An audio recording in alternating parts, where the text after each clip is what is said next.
السلام علیکم، کیسے ہیں سب؟ امید کرتی ہوں ٹھیک ہوں گے۔ آج ناول کی ایپیسوڈ 2 ہے، جنت کے پتے ایپیسوڈ 2۔ لائک اور کمنٹ کر دیا کریں اور سبسکرائب کرنا تو بنتا ہے جناب۔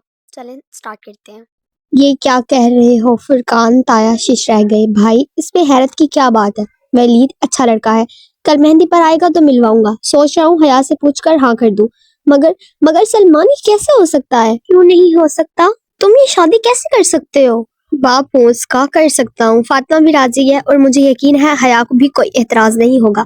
اور جہاں کا کیا ہوگا؟ کون جہاں؟ سلمان صاحب ایکسٹر انجان بن گئے۔ تمہارا بھانجا سبین کا بیٹا جس نے تم نے حیا کا نکاح کیا تھا، تم کیسے بھول گئے؟ وہ 21 سال پرانی بات ہے اور حیا اب 22 سال کی ہو گئی ہے۔ بیوقوفی کی تھی میں نے، سبین پر اعتبار کر کے اپنی بچی کا نکاح کر دیا۔ 21 برسوں میں کبھی سبین نے مڑ کر پوچھا کہ نکاح کا کیا ہوگا؟ 6 ماہ میں ایک بار فون کر لیتی ہے اور 3 منٹ بات کر لیتی ہے۔ اور آپ کو واقعی لگتا ہے وہ لوگ رشتہ قائم کرنا چاہتے ہیں؟ مگر سبین تو سکندر کی وجہ سے، تم تو جانتے ہو، دماغ کا انسان ہے۔ میں کیسے مان لوں کہ اپنے مغرور اور بد دماغ شوہر کی وجہ سے نکاح کو بھول گئی؟ اتنے برس بیت گئے، اس نے ایک بار بھی اس شادی کی بات منہ سے نہیں نکالی۔ میں اس سے کیا امید رکھوں؟ مگر جہاں تو اچھا لڑکا ہے، تم اس سے ملے تو تھے جب پچھلے سال تم استنبول گئے تھے؟ جی جہاں سکندر اچھا لڑکا ہے، مائی فٹ، انہوں نے بہت تلخ ہو کر کہا۔ اس کے تو مزاج ہی نہیں ملتے۔ ترکی میں پیدا ہوا ہے نا، اس کو اردو آتی ہے نہ پنجابی۔ اور کبھی اس نے ماموں کا حال پوچھا ہے؟ کبھی فون کیا ہے؟ بھائی میں یہ سب بھول جاتا، مگر پچھلے سال میں ترکی گیا تھا تو یقین کریں بھائی، میں 18 دن وہاں رہا، روز سبین کے گھر جاتا تھا۔ سکندر تو خیر الگ بات ہے، مگر جہاں آخری روز مجھے ملا وہ بھی 15 منٹ کے لیے بس، وہ بھی جب اس کی ماں نے میرا نام بتایا تو کافی دیر بعد سوچنے کے بعد اس کو یاد آیا کہ اس کا دور پڑے کا ماموں لگتا ہے۔ وہ مجھ سے ملا اور وہ بھی 15 منٹ کے لیے بس، اور پوچھنے لگا کیا پاکستان میں روز بم دھماکے ہوتے ہیں اور کیا وہاں انٹرنیٹ کی سہولت موجود ہے؟ پھر اس کا فون آیا اور اٹھ کھڑا ہوا اور چلا گیا۔ میں کبھی حیا کے لیے کورٹ سے خلا لینے کا نہ سوچتا اگر میں اس روز ایک ترک لڑکی کو جہاں کے ساتھ اس کے گھر ڈراپ کرتے نہ دیکھتا۔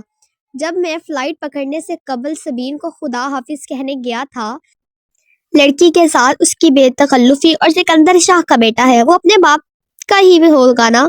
میں سمجھتا تھا کہ اگر احمد شاہ جیسے عظیم انسان کا بیٹا ہو کر سکندر ان کے برعکس نکلا تو ویسے ہی جہاں بھی اپنے باپ کے برعکس نکلے گا اور ایک اچھا انسان ہوگا، اور وہ اسی مغرور آدمی کا بیٹا ہے۔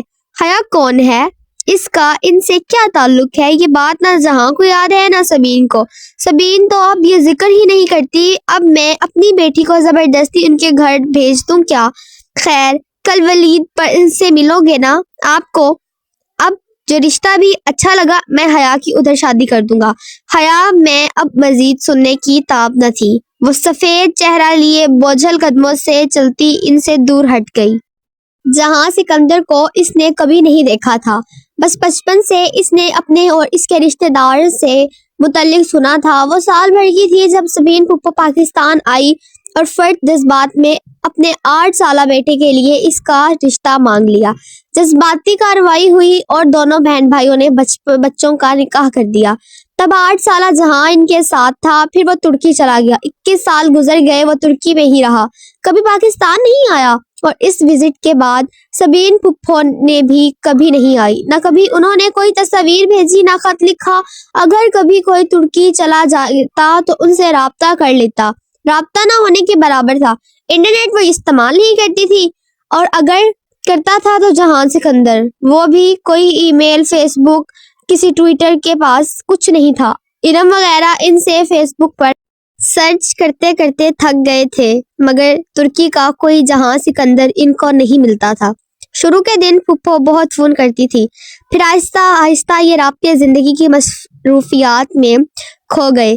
3 ماہ میں ایک فون ان کا آ جاتا، 3 ماہ میں ایک فون ادھر سے چلا جاتا، یوں 6 ماہ میں 2 دفعہ صحیح بات ہو سکی، رسمی سلام دعا، موسم کا حال احوال، سیاست پر بات، اور اللہ حافظ۔ ان تمام باتوں کے باوجود وہ خود کو ذہنی طور پر جہاں سے وابستہ کر چکی تھی۔ نکاح کے وقت اس کی تصویر آج بھی ان کے پاس محفوظ تھی۔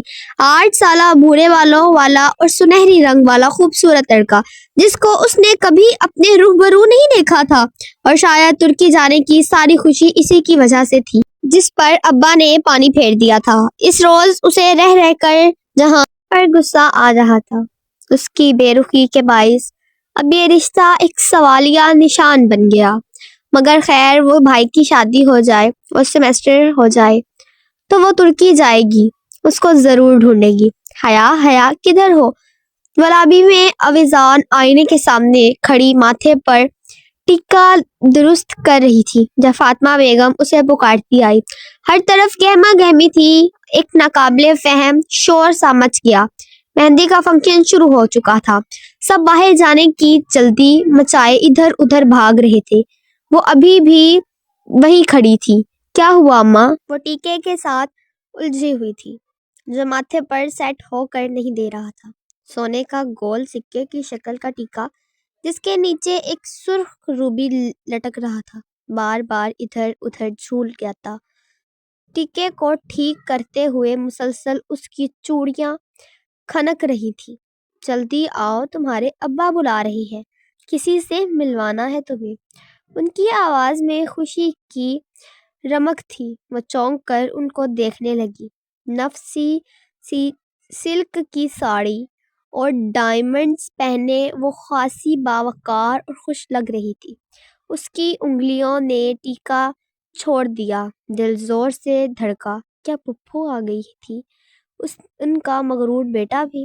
کدھر ہے ابا؟ وہ دھک دھک کرتے دل کے ساتھ ان کے پیچھے باہر نکلی۔ گیٹ کے قریب سلمان کھڑے دکھائی دے رہے تھے۔ ان کے ساتھ ایک روبرو لڑکا کھڑا تھا جس کے نشانے پر ہاتھ رکھے وہ بات کر رہے تھے۔ سامنے ایک خاصے باوقار سے سوٹ میں ملبوس ایک صاحب اور ایک ڈریسنگ سی خاتون تھی۔ وہ دونوں پہلو سے لہنگا سنبھالتی ان کے قریب آئی۔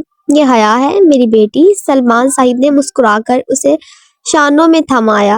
السلام علیکم۔ اس نے سر کو خم دیتے ہوئے مدھم آواز میں سلام کیا۔ وعلیکم السلام بیٹا۔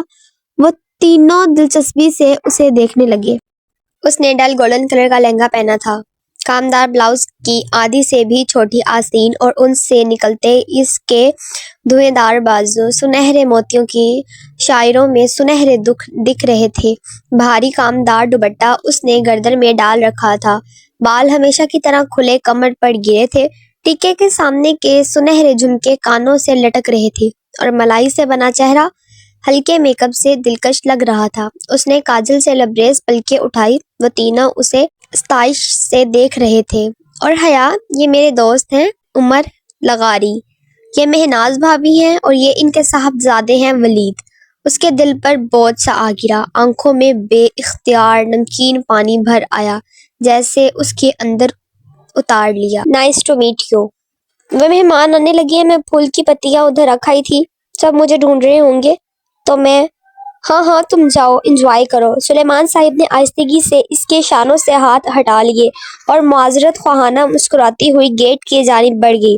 باہر آ کر اس نے بے اختیار آنکھوں کے بھیگے گوشے صاف کیے اور ایک نظر ان پر ڈال کر دیکھا، پھر سر جھکا کر آگے بڑھ گئی۔ ان کے گھر کے ساتھ خالی پلاٹ میں شامیانے لگا کر مہندی کا فنکشن ارینج کیا تھا۔ مہندیاں دونوں لوگوں کے گھر کے الگ الگ رکھی، گیندے کے پھولوں اور موتیوں کی لڑیوں سے ہر کونا سجا تھا۔ تقریب سیکرٹ تھی، مرد الگ عورتیں الگ۔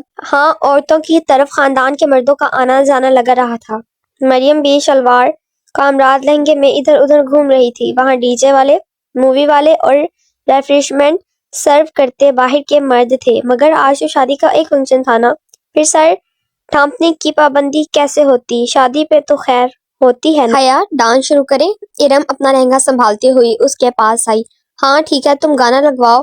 اور یہ کون ہے؟ سامنے والی کرسی کی قطار کے ساتھ کھڑی ایک لڑکی کرسی پہ بیٹھی خاتون سے جھک کر مل رہی تھی۔ اس نے سیاہ عبایا اور اوپر سکارف کیا ہوا تھا۔ عجیب بات تھی کہ اس لڑکی نے انگلیوں سے نقاب تھام رکھا تھا۔ کون؟ ارم نے پلٹ کر دیکھا، پھر گہری سانس لے کر مڑی۔ یہ ایلین ہے۔ کون؟ حیا نے حیرت سے کہا۔ ایلین؟ ارے شہلا بھابی ہیں، پوری دنیا سے الگ۔ ان کی 1.5 اینٹ کی مسجد ہوتی ہے، بس توجہ کھینچنے کے لیے فنکشنز پر بھی عبایا نقاب میں ملتی ہیں۔ اب پوچھا بھلا عورتوں کے فنکشن میں کس سے پردہ کر رہی ہیں؟ ہاں واقعی عجیب ہے یہ بھی، اس نے شانے اچکائے۔ وہ ان کے ایک سیکنڈ کزن کی وائف تھی اور سال بھر پہلے ہی شادی ہوئی۔ ماشاءاللہ تم دونوں ہی بہت پیاری لگ رہی ہو۔ وہ بات کرتے کرتے ذرا سی ترچھی ہوئی۔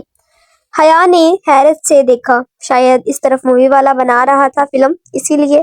عجیب عورت ہے، اتنی بھی کیا بے اعتباری، ہماری فیملی مووی ہے، ہم کون سا باہر کسی کو دکھائیں گے، حیا بڑبڑائی۔ پھر وہ وہاں سے جلد ہی اٹھ گئی۔ اماں جانے کدھر تھی اس سے پوچھے سبین پھپھو آئی ہے یا نہیں۔ وہ کافی دیر اسی کشمکش میں مبتلا رہی، پھر گھر چلی آئی اور ٹی وی لاؤنج میں فون کے ساتھ رکھی ڈائری اٹھائی۔ تھکن کی وجہ سے دھم سے صوفے پر گری اور سبین پھپھو کا نمبر تلاش کرنے لگی۔ اس نے کبھی ان کو یوں فون نہیں کیا تھا، مگر آج دل کے ہاتھوں ہار گئی تھی۔ ٹرکی کا وہ نمبر مل ہی گیا۔ اس نے ریسیور اٹھایا اور نمبر ڈائل کیا۔ گھنٹی جانے لگی تھی، اس کے دل کی دھڑکن تیز ہو گئی۔ 5ویں گھنٹی پر فون اٹھا لیا گیا۔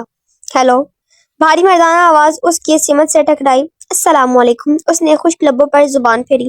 جواباً وہ کسی انجان زبان میں کچھ بولا۔ میں پاکستان سے بات کر رہی ہوں، گھبرا کر انگریزی میں بتانے لگی۔ پاکستان سے کون؟ اب کہ وہ انگریزی میں پوچھ رہا تھا، اس کی آنکھوں میں پانی بھرنے لگا۔ میں سبین سکندر کی بھتیجی ہوں، پلیز ان کو فون دے۔ وہ تو جواہر گئی ہے، کوئی میسج ہے تو بتا دے، وہ مصروف سے انداز میں کہہ رہا تھا۔ اب یہ جواہر کیا تھا؟ اسے کچھ اندازہ نہ تھا۔ وہ سبین پھپھو نے پاکستان نہیں آنا کیا؟ بھائی کی شادی پر؟ نہیں، وہ بزی ہے۔ شاید وہ فون رکھنے ہی لگا تھا کہ وہ کہہ اٹھی، آپ کون؟ ان کا بیٹا جہاں۔ ٹھک سے فون رکھ دیا گیا۔ اس نے بھیگی آنکھوں سے ریسیور کو دیکھا اور پھر زور سے کریڈل پر پٹکا، آنسو صاف کیے اور اٹھ کر باہر آئی تو گیٹ کی طرف سے ظفر چلا آ رہا تھا۔ اس کے ہاتھ میں سفید ات کھلے گلاب کا بوکے تھا۔ وہ بے اختیار ٹھک کر رکی، پھر لہنگا سنبھالتی نیچے اتر آئی۔ یہ کیا ظفر، وہ تو اسی اتھے ہو، یہ کوریئر والے نے دیا ہے تھوڑے لیے۔ ظفر نے گلدستہ اور ایک بند لفافہ اس کی طرف بڑھایا۔ وہ پچھلے 7 سال سے تایا فرقان کا ملازم تھا۔ ٹھیک ہے تم جاؤ۔ اس نے بوکے کو بازو اور سینے کے درمیان پکڑا اور دونوں ہاتھوں سے بند لفافہ کھولنے لگی۔ حسب معمول اس میں سفید سادہ کاغذ تھا، جس کے بالکل درمیان میں اردو میں ایک سطر لکھی تھی، اس لڑکی کے نام جو کبھی کسی انچاہے رشتے کے بننے کے خوف سے روتی ہے تو کبھی کسی بن چکے انچاہے رشتے کے ٹوٹنے کے خوف سے۔ وہ سن رہ گئی، پھر گھبرا کر ادھر ادھر دیکھا۔ گیٹ کھلا تھا، مہندی والی جگہ سے بہت سے لوگ آ جا رہے تھے۔ ایسے میں کیا کوئی ادھر تھا جو باغور مشاہدہ کر رہا تھا؟ اس نے لفافے کو پلٹا۔ کوریئر کی مہر 1 روز قبل کی تھی۔ ابھی 10 منٹ قبل وہ جہاں کے ساتھ پہلی دفعہ بات کر کے روئی تھی، بن چکا انچاہا رشتہ، اور گھنٹہ بھر پہلے ولید اور اس کی والدہ سے ملی تھی۔ انچاہے رشتے کے بننے کے خوف، یہ کون تھا جو اتنا باخبر تھا؟ ایک دن قبل ہی اسے کیسے علم ہوا کہ وہ آج 2 دفعہ روئے گی؟ وہ خوف زدہ سی کھڑی، بار بار وہ تحریر پڑھے جا رہی تھی۔ ابا نکل تو نہیں گئے؟ وہ پرفیوم کی بوتل بند کرتی، مخصوص ہارن اور گیٹ کھلنے کی آواز پر موبائل اور پرس اٹھا کر باہر کو بھاگی۔ مقررہ وقت ہونے کو تھا۔ آج تاور کی بارات تھی۔ پورچ خالی تھا۔ تایا فرقان کے پورشن سے البتہ آواز آ رہی تھی۔ اب کیا کرے؟ ابا کو فون کرے یا تایا فرقان کے گھر جا کر کسی سے لفٹ مانگے؟ وہ سوچ رہی تھی کہ گیٹ سے ہارن ہوا۔ اس نے رک کر دیکھا، سیاہ چمکیلی کارڈ باہر کھڑی تھی۔ اس کی ہیڈ لائٹس خاصی تیز تھی۔ اس نے بے اختیار ماتھے پر ہاتھ کا سایہ بنا کر دیکھنا چاہا۔ وہ ولید لغاری تھا۔ ساتھ فرنٹ سیٹ پر اس کے والد تھے اور پیچھے والدہ۔ السلام علیکم حیا۔ وہ دروازہ کھول کر باہر نکلا۔ وہ دھیمی ہوتی ہیڈ لائٹس میں ان کے سامنے کھڑی تھی۔ گہرے سرخ کامدار بغیر آستینوں والا فراک جو پاؤں تک آتا تھا، وہ نیچے ہم رنگ تنگ پاجامہ، گولڈن دوپٹہ گردن میں تھا۔ ہمیں میرج ہال کا علم نہیں ہے؟ وہ اسے نظر انداز کرتی لغاری صاحب کے دروازے کے پاس رکی۔ انکل پیراڈائز ہال جانا ہے اور ابا شاید نکل گئے ہیں، مجھے پتہ ہی نہیں چلا۔ او تو آپ کے چچا وغیرہ، وہ تو ابا سے پہلے ہی چلے گئے ہیں۔ ٹھہرے، ابا زیادہ دور نہیں گئے ہوں گے، میں واپس بلاتی۔ ارے وہ کیوں واپس آئیں؟ آپ ہمارے ساتھ آ جاؤ بیٹا۔ ہاں بیٹا آؤ۔ مس مہناز لغاری نے فوراً دروازہ کھولا۔ اب اگر ابا کا انتظار کرتی تو آدھا فنکشن نکل جاتا۔ چلیں ٹھیک ہے، وہ گاڑی میں بیٹھ گئی۔ تو ہماری بیٹی کیا کرتی ہے؟ راستے میں لغاری صاحب نے پوچھا۔ میں ان کی بیٹی کب سے ہوئی؟ جی میں شیعہ انڈیل میں LLB آئس کر رہی ہوں، یعنی آپ اسلامی وکیل ہیں؟ جی وہ پھیکا سا مسکرائی۔ یہ لوگ اتنی اپنائیت کیوں دے رہے تھے اسے؟ حیا بیٹا، آپ کا شادی کے بعد پریکٹس کا ارادہ ہے؟ کیونکہ میں اور آپ کے انکل تو کبھی اس معاملے میں زبردستی کے قائل نہیں ہیں۔ خود ولید کو بھی شادی کے بعد بیوی کے جاب کرنے سے کوئی اعتراض نہیں ہے۔ میں ناز کہہ رہی تھی اور وہ ہکا بکا ان کو دیکھ رہی تھی۔ کیا معاملات اتنے آگے بڑھ چکے ہیں یا اس خوش فہمی کا شکار تھے کہ ابا ان کو کبھی انکار نہیں کریں گے؟ وہ اس وقت پرسکون ہوئی جب میرج ہال کی بتیاں نظر آنے لگی۔ لفٹ کا شکریہ انکل۔ وہ انکل اور آنٹی کے ساتھ ہی باہر نکلی تھی۔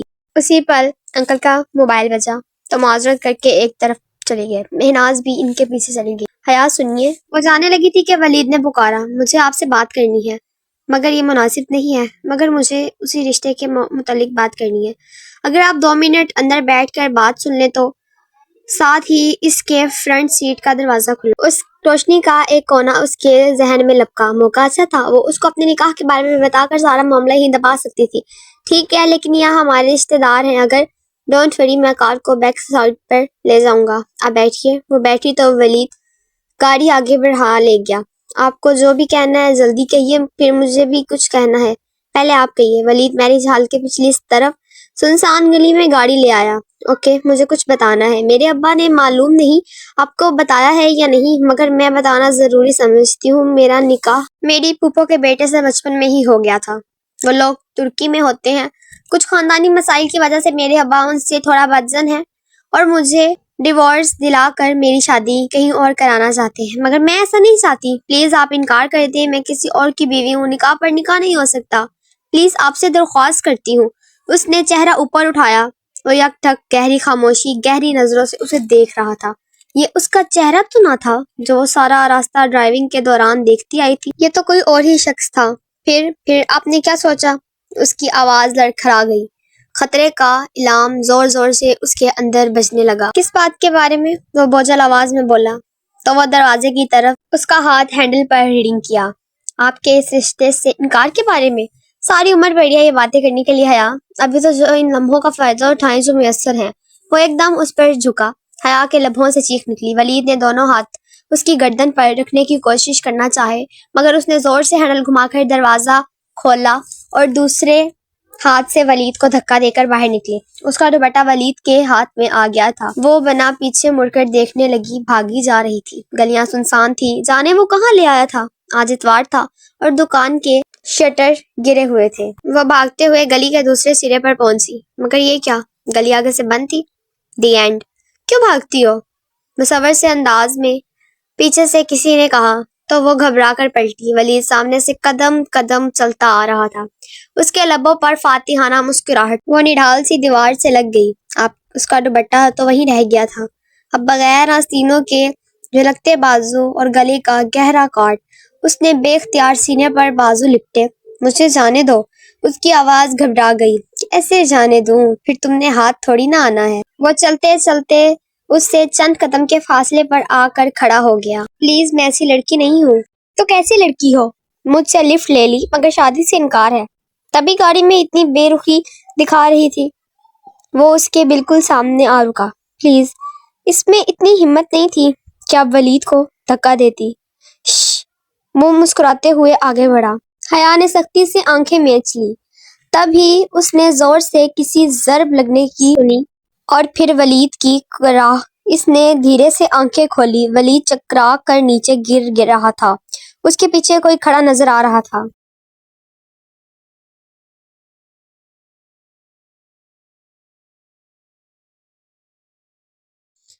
ڈولی اس کے ہاتھ میں شوخ نارنجی شلوار قمیض میں ملبوس میک اپ سے آٹا چہرہ لیے وہی خواجہ سرار ڈولی۔ اس کے ہاتھ میں ایک فرائی پین تھا جو اس نے شدید ولید کے سر پر مارا تھا۔ وہ ساکٹ کھڑی اس کو دیکھ رہی تھی۔ وہ 2 قدم آگے بڑھا اور عین حیا کے سامنے رکا۔ اس کی آنکھوں میں ایک ایسی کاٹ تھی کہ وہ سانس روکے اسے دیکھے گئی۔